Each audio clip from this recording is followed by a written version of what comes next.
Imagine walking through your home as if it were an art exhibition, and every object, every mess, every shelf, every picture on the wall was a self-portrait. What would it say about you? What if your space wasn't just a container, but a reflection of you, your identity, and your nervous system?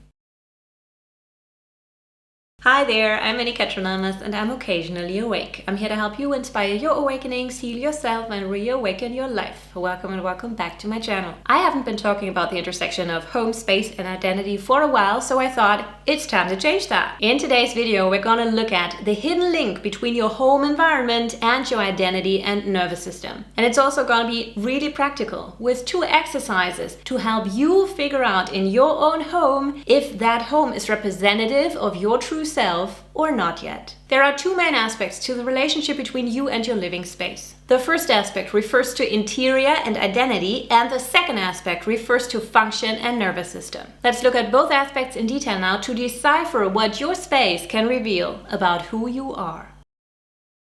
Let's dive into aspect number 1. So the design and content of your space, meaning your furniture, your decoration, your stuff, that is what represents your identity. This part feels really intuitive. Of course, your space represents your identity. After all, you decided what you placed in there. And just in case you live with other people and you might see their signatures in your living space more than you see yours, well, honestly, then that might give you important information too about your identity. And please note that identity is a lot about our beliefs about ourselves.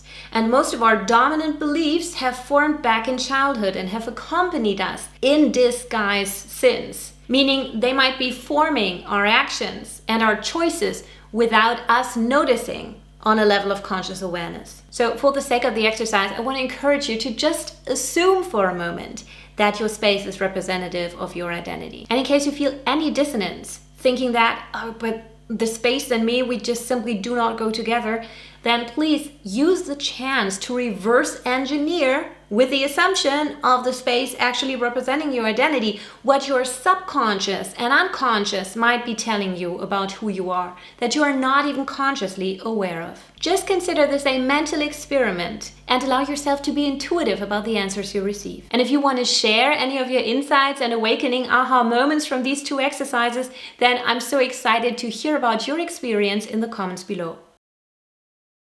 Now let's continue with the second aspect, which refers to the function of your space and your nervous system. The dominant state of your living space, meaning how clean, tidy, and especially functioning your space is on average, that might represent the dominant state of your nervous system. Your state might show up in the function of your space either overtly or covertly. Here's what I mean by that. Overtly is simple. You might feel stressed and dysregulated and find yourself surrounded by mess and dysfunction in how your space is used. Covertly, on the other hand, is a little trickier.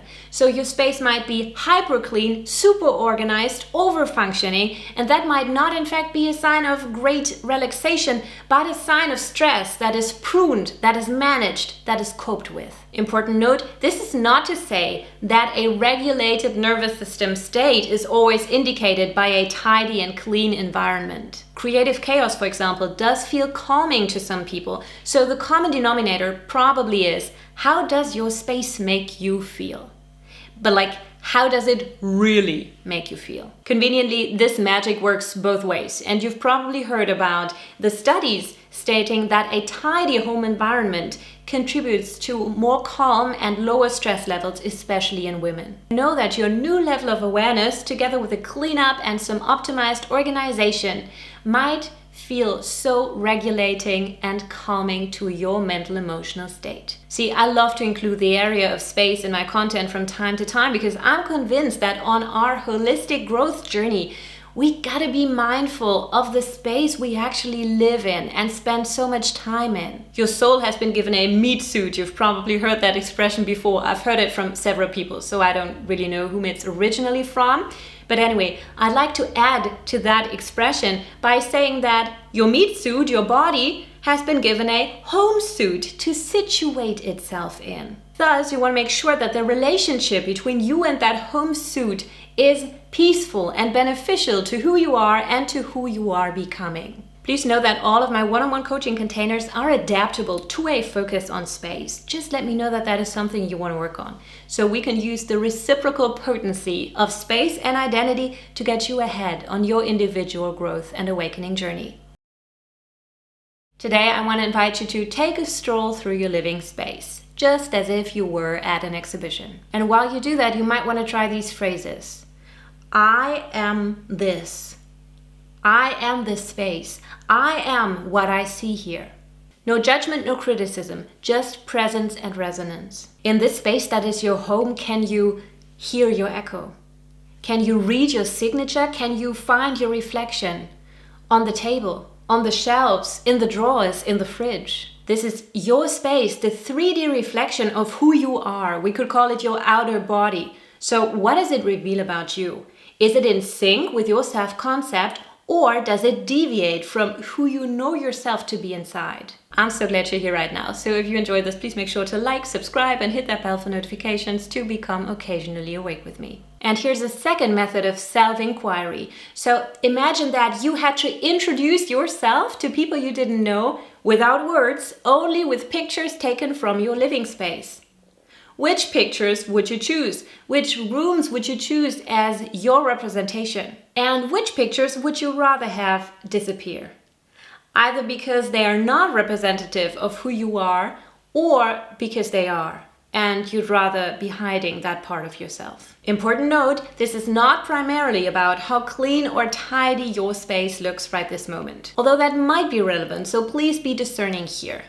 If you just put the kids to bed and the floor is still covered in toys, or you just had dinner half an hour ago and the kitchen still looks like trash, that simply says that you're living, okay? But if you're surrounded by older piles of stuff that have been reminding you for days and weeks of the tasks you still gotta be doing, then that might contain important information about your self-concept. So take inventory of your space. Notice all your favorite rooms and nooks and corners and what makes them special to you. Notice the areas you've wanted to change, hide, or ignore for a while. What would it take for you to finally embrace and actualize that change? And how would that impact your identity, your self-concept? Maybe the investment in a space that is more reflective of who you know yourself to be might be worth the time and effort. So, where do you go from here? For now, let me tell you that the first important step is to know the level of resonance that you want to create between your space and your identity. So, what could you do? Which spaces could you change or adjust in which ways in order to enhance the best parts of yourself? Here's the most important thing. Once you've done one or both of these exercises, you decide how you want to proceed from there. You could either focus on what is not working, on the spaces you've been avoiding, ignoring, hiding, and just go for total transformation or even step-by-step progress in that area.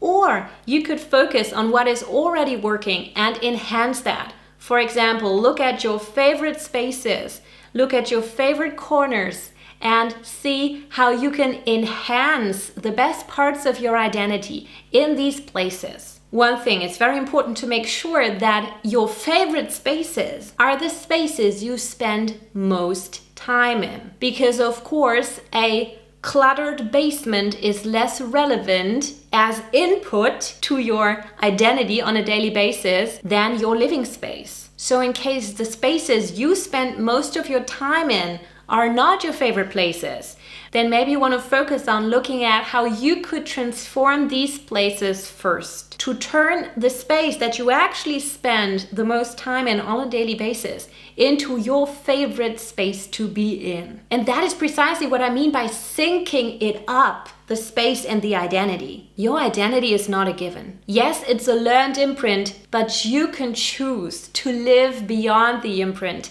to create a new life experience from here. And your living space might be one of the important areas to enhance that transformation. Identity is not set in stone. Your self-concept is not set in stone. It's a learned imprint, and it can change. It can transform together with your outside world. So if you seek some identity shifting, if you seek some mental emotional breakthroughs, then make sure to include your living space in that process to enhance that breakthrough, to ease your transformation into the new you.